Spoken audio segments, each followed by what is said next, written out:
Howdy gang, Michelle here from Love to Loom, and today I am bringing you one of my newest pieces that I am calling the Widow's Web. And the reason why, let me grab the actual one off my mannequin head over here. As you can see in the photo, but also in the actual picture, or the actual hat, it kind of looks like a web. And it's one of those pieces that, again, you guys know me well for. It looks complicated, but then once I show you and once you have the instructions to see how easy it is to do, you're going to want to make a bunch of these in different colors.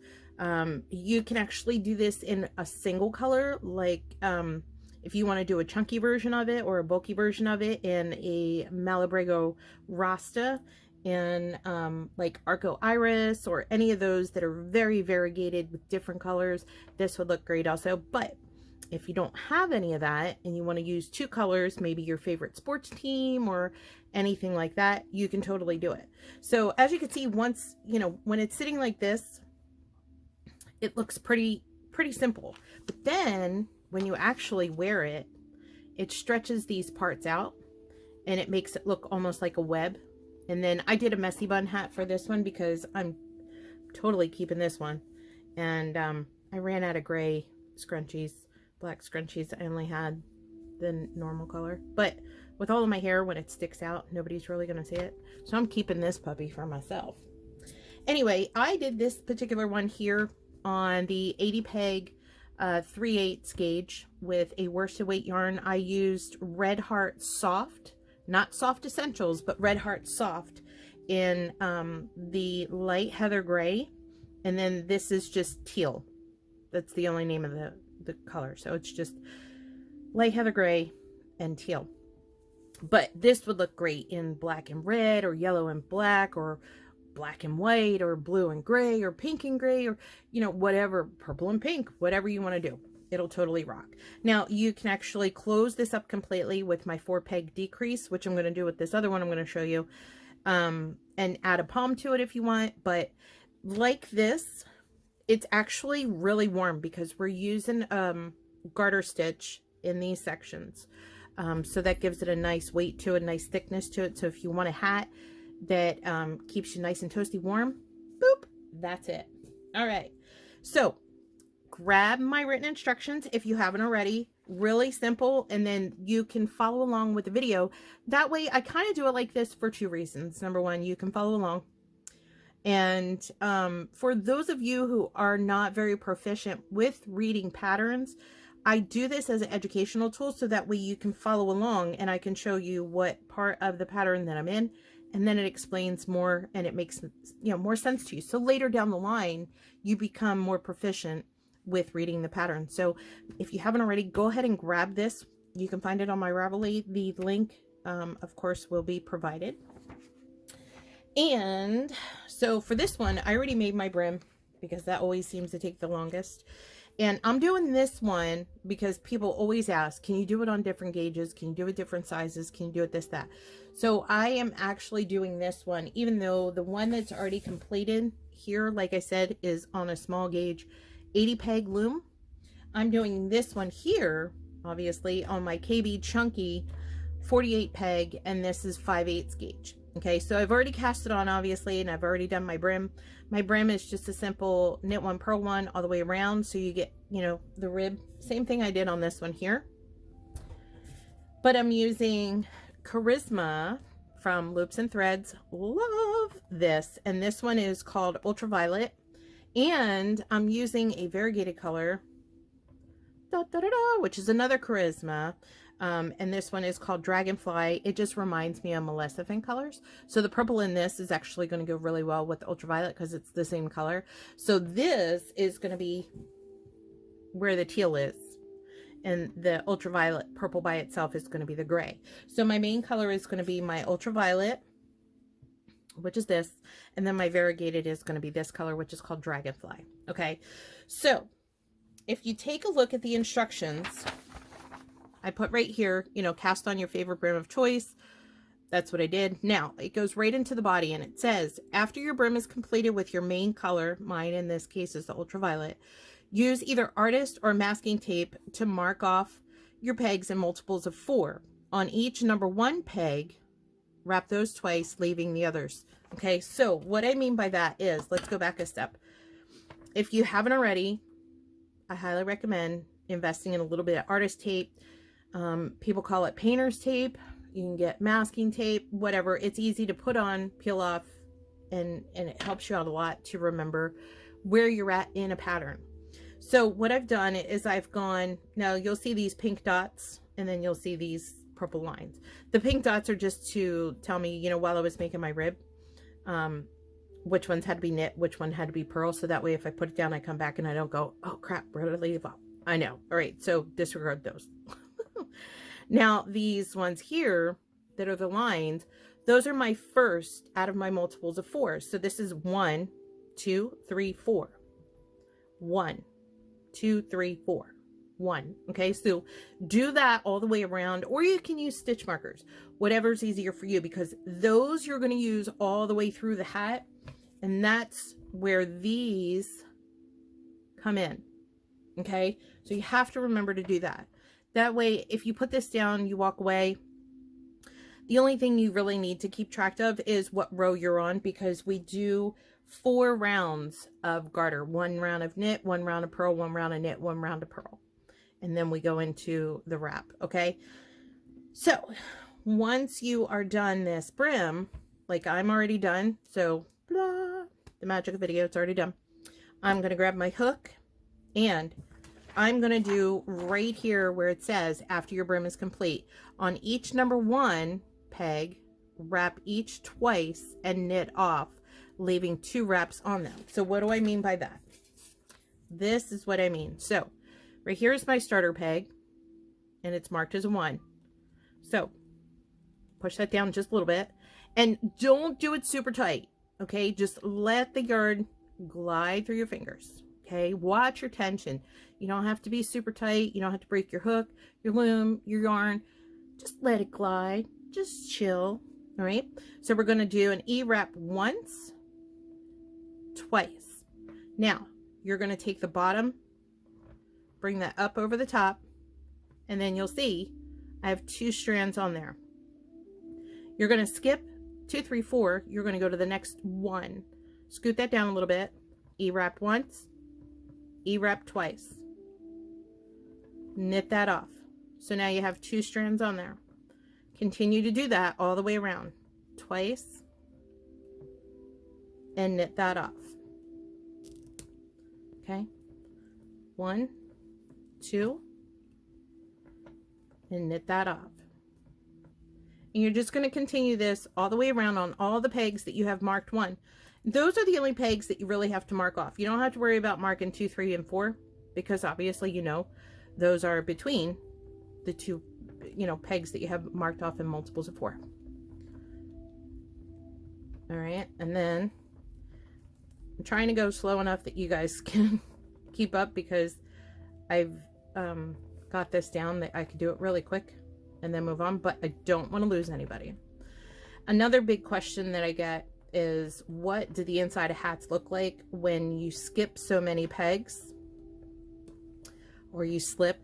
It's very similar if you've ever done any kind of intarsia or Fair Isle hats where you have some I call them hangers. People call them different things, but with this, it's really not that bad. And I'll show you. Let me finish this here, and then I'll show you the inside of this hat that I've already completed. So now I'm at my starter peg. Okay, so this was my last one, but let me show you. That's what it looks like on the inside. So they don't hang down and catch on everything. It's not loose or anything like that. They stay nice and snug. And when I put it on, it fits great. It keeps my head really warm. All right. So now we've cast it on and we're ready to jump into our rounds. Okay. So round 1, we're always going to slip peg 1 in the first 4 rounds. Okay.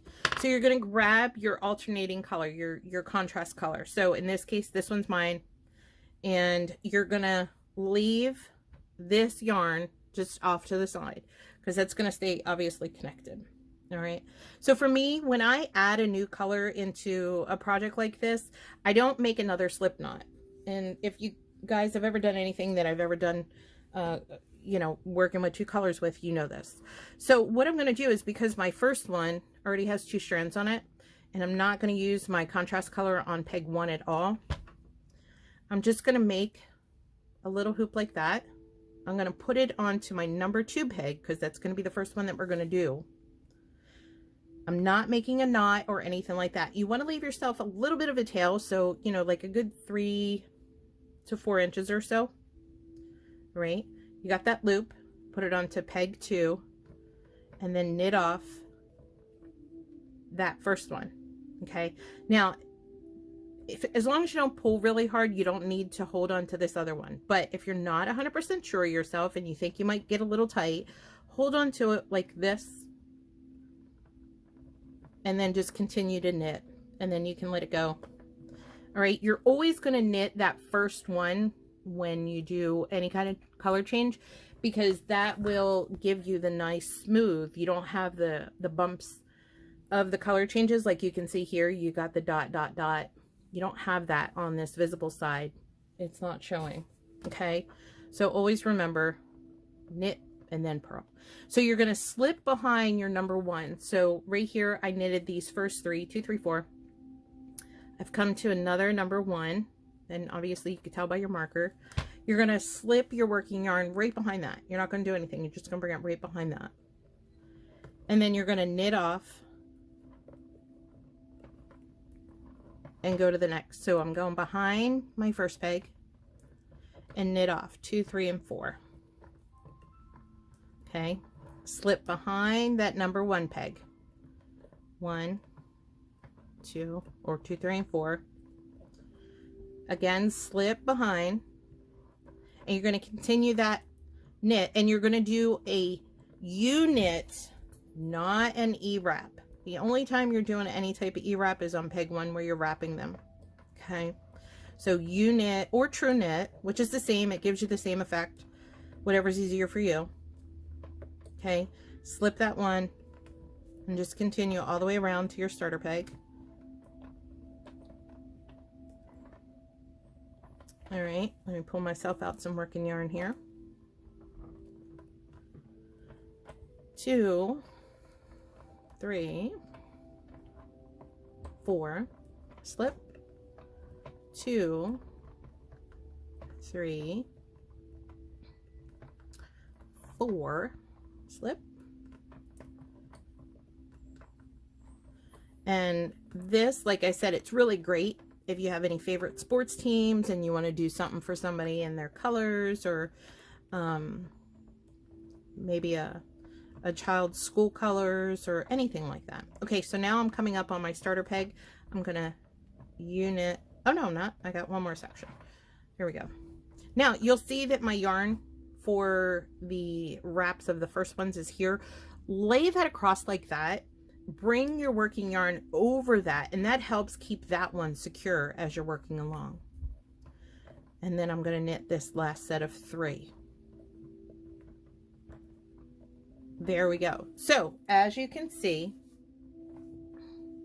all of my number 1 marked pegs with the line on it, they all have the 2 of the main color, and the rest are 2, 3, and 4 are just knitted.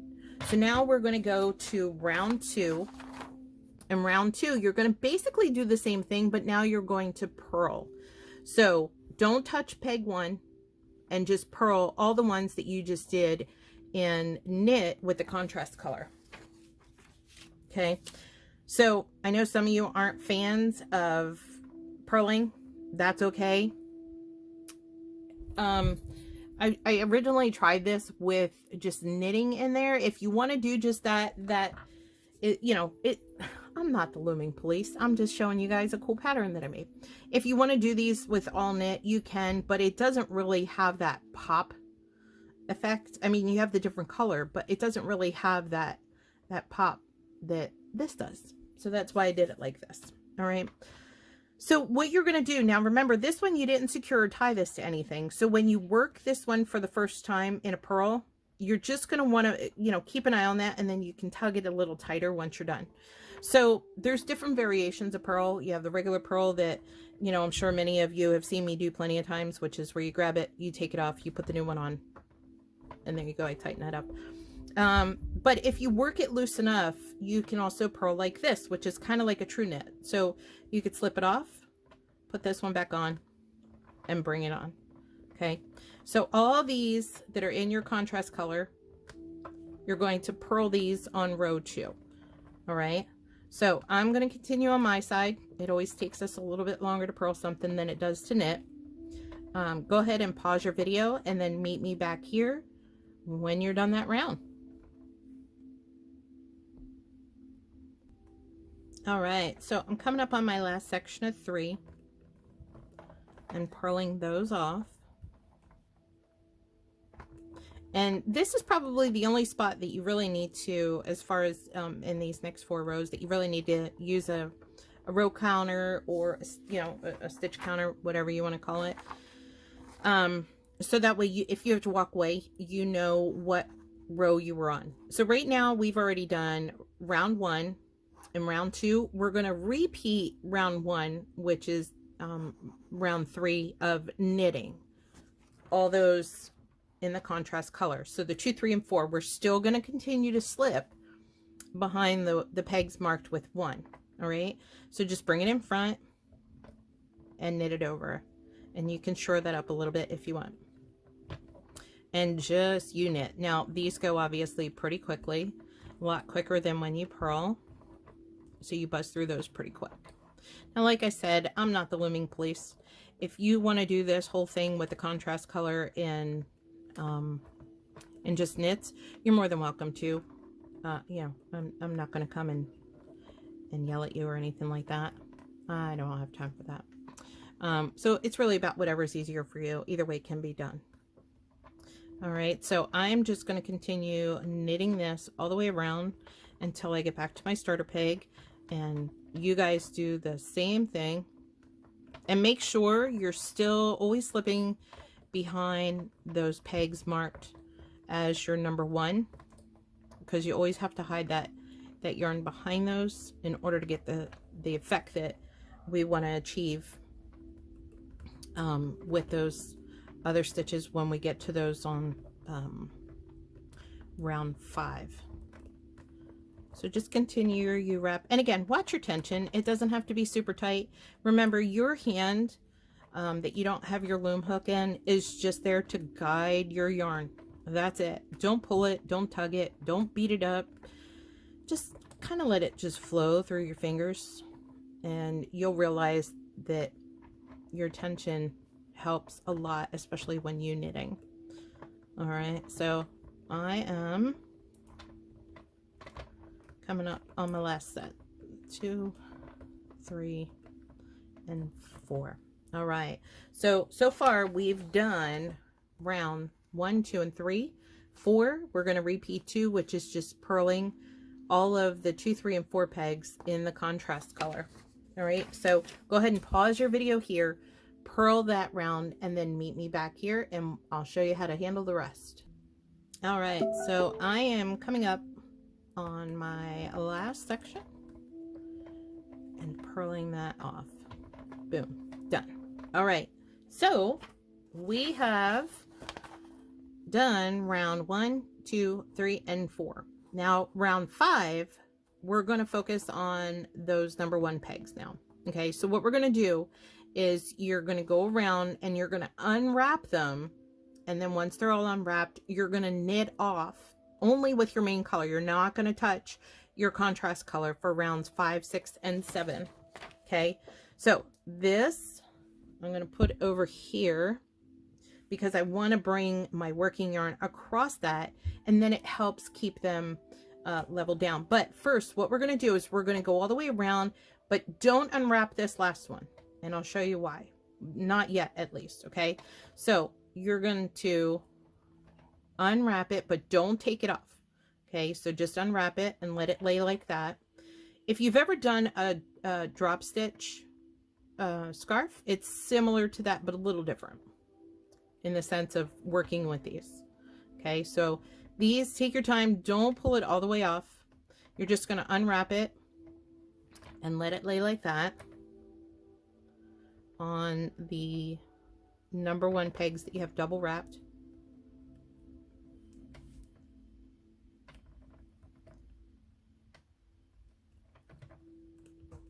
And just do that all the way until you get to the last one, but don't unwrap the last one yet.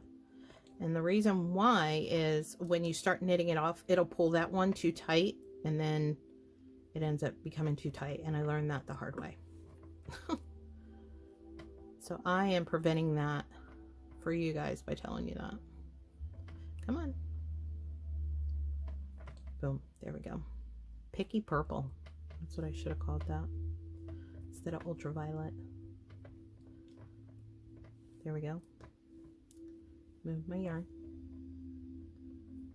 Separate those two and make it easier for you. There we go.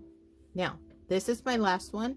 I'm not going to unwind that yet. I'm going to do it once I come to this point. Okay. So, my contrast color. Now, if you have a tendency to kind of get your yarn when you're working with 2 colors, when you get it all tangled up, you can pop it right into the center of your loom if you work on a flat base. Normally, I am in my recliner with my pillow on my lap, and I have my yarn or my loom sitting on my lap and my yarn over onto my table. But working like this, it's a lot easier if I just throw my yarn that I'm not using in the front. So there you go. So here's my working yarn starting over here on this last number 1. You're going to slip it behind 2, 3, and 4 and go to your starter peg, which you've already unwrapped. Bring it to the front, and you're going to have a big loop, so be careful. Just knit that off. You're not going to do anything with 2, 3, and 4, so you're going to slip behind those. Bring it to the next number 1. Knit that off. Oh, wait a minute. My bad.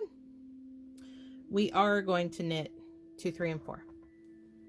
I was getting all excited for a second there. So we're going to knit all of them. Okay, so you knit that first one. You're going to knit 2, 3, and 4. And you're going to knit the next one. Just remember with these ones that have the larger loops, when you go to knit next to it, sometimes it'll... Sorry about that interruption. I had a phone call come in and it messed me up. All right. So we're going to go around and we're going to knit off this entire round, including the 2, 3, and 4. And then just be careful when grabbing these larger loops, because sometimes when you go next to it, if it's too loose, it'll slip off. So just be aware of that. So you're just going to knit, which is a U-knit, all the way around, including the ones that you unwrapped. Let me grab myself some working yarn.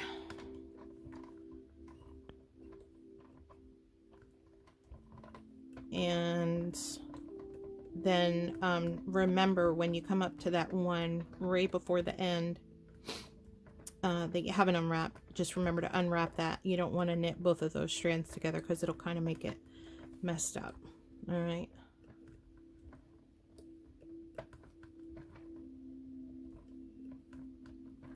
And I did this as easy as possible for everyone. And the reason why I'm doing this the way I am is because I do notice that I have more new friends that are joining us with looming, and I really want them to be able to use more than just Ewrap and, you know, for hats and scarves and stuff like that. And I think that's the biggest reason why I try to push the boundaries with everybody when it comes to learning new things and trying new things, because I want us loomers to be able to stand toe to toe with some of the other yarn artists out there, like crocheters and needle knitters. Okay, so I've come up on this one that I didn't unwrap yet. I'm going to unwrap that, knit it off, and continue until I come to my starter peg right here. All right, so now we've done round 1, 2, 3, 4, and 5. Round 6, we're just going to purl everything all the way around. Purl the entire loom. Okay, so pause your video. I'm going to purl this, and I will meet you back here in just a moment. All right, so now I am on my last purl for round 6. Okay, so we have done rounds 1 through 6. Now we're basically going to go right back to the beginning by wrapping all those number 1 pegs in our main color, which is the color that we're using, the ultraviolet. Okay, so you're going to double wrap all the ones just like we did before that are marked number 1. Okay, so wrap once, twice, and knit it off. Bring working yarn behind 2, 3, and 4. Wrap once, twice, knit it off. Behind 2, 3, and 4, twice, knit it off. So we're doing the same exact thing that we did for right after we started the brim, and we're repeating that. So 2, knit it off, 1, 2, knit it off. Now remember, the reason why I'm showing you this on the larger loom with thicker yarn compared to the one that I had done on the 80 peg is the biggest question I get a lot of the time is, can I do this on a larger loom if I use different yarn? Always, always, always, and I've said this multiple times, make sure that you're using the right yarn for the right loom. Now you don't want to use a large gauge loom like a 3/4 or anything like that with a number 4 worsted weight, unless you're particularly going for a super lacy project, like for example my mermaid lace. I tell people go ahead and use a larger gauge loom with a thinner with that, because it gives it a nice lacy effect. Same thing with my twisted honeybee and my wisteria web. But for something like this, you want to use a large gauge loom. You want to use thicker yarn.